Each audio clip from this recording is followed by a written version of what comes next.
Thankfully for the riders and the fans, beautiful spring sunshine greeted the 9th edition of the Rutland-Melton CiCLE Classic, the horrendous weather of 2012 which whittled the field down to just 22 finishers, a distant memory. The picturesque start town of Oakham separated by some 10 miles from the finish in Melton Mowbray, but a twisting turning course of some 114 miles with hills and of course the famous 11 off-road sectors always ensure a strong man tops the podium.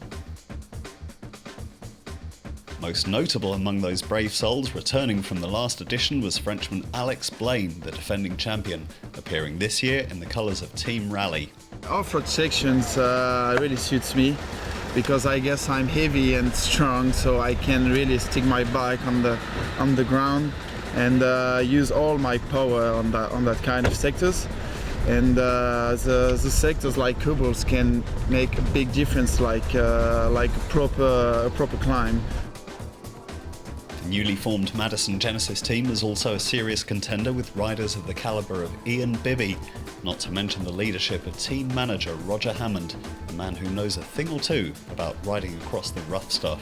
Yeah, I see it as very similar to Roubaix, is that actually the cobbles for me weren't the difficult bits of Paris-Roubaix, and here I don't think the sectors are difficult, but the hardest bit is the bunch sprint that goes into it.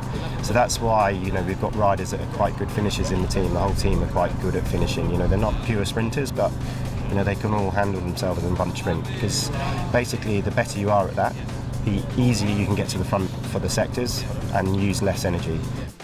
Team UK Youth with 2009 champion Ian Wilkinson and a strong supporting roster, Rafa Condor with Olympic track gold medalist Ed Clancy, and professional teams from as far afield as Paraguay made up the rest of the cast list. A far start out of Oakham southeast in the direction of Rutland Water saw rally rider Tom Scully fight clear, soon to be joined by Wilkinson's UK Youth teammate Yanto Barker and Node 4 Jordana's Mike Northey. The trio gained a small gap as they completed 2 laps of the exposed reservoir, a chase group of 8 in hot pursuit. Back through the start in Oakham, the 2 front groups on the road were separated by some 45 seconds, while the peloton was almost 2 minutes in arrears, Rafa Condor driving as they'd missed the break. And it turned out to be a bad break to miss. Wilkinson, Bibby, Eric Bertou of Rally, Will Bjergfeldt of NG Maxifuel, Kit Gillam of Metaltech, Pete Williams of IG Sigma, Stephen Adams of 23C and Manuel Calixto from the Paraguayan Stark Trigon team formed a decisive group of 11 as the race reached the climbs and the rough sectors. Calixto made his intentions clear early on, cresting the categorised bergs ahead of his fellow escapees. Whilst behind them, the peloton was steadily losing time as the race crisscrossed the key sectors of off-road. The challenge of staying upright in a massed bunch quite evident, as riders towards the rear of the race were pulled out in compliance with race time limits.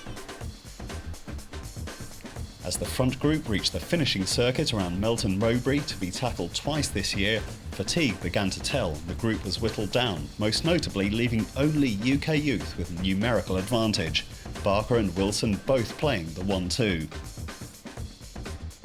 And despite sticking his nose in the wind and getting pulled back, Wilkinson recovered sufficiently on the run-in to place himself perfectly through the final corner. A man of his sprinting abilities is hard to beat, and in the dash to the line he held off Bibby and the Frenchman Bertou, Barker taking 4th and Bjergfeldt 5th.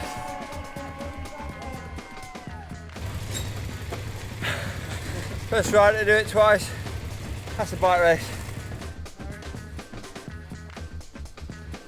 Yes, not even kryptonite would have stopped Superman Wilco making history as the first man to win the Rutland-Melton twice. A revamped Team UK Youth riding the perfect race.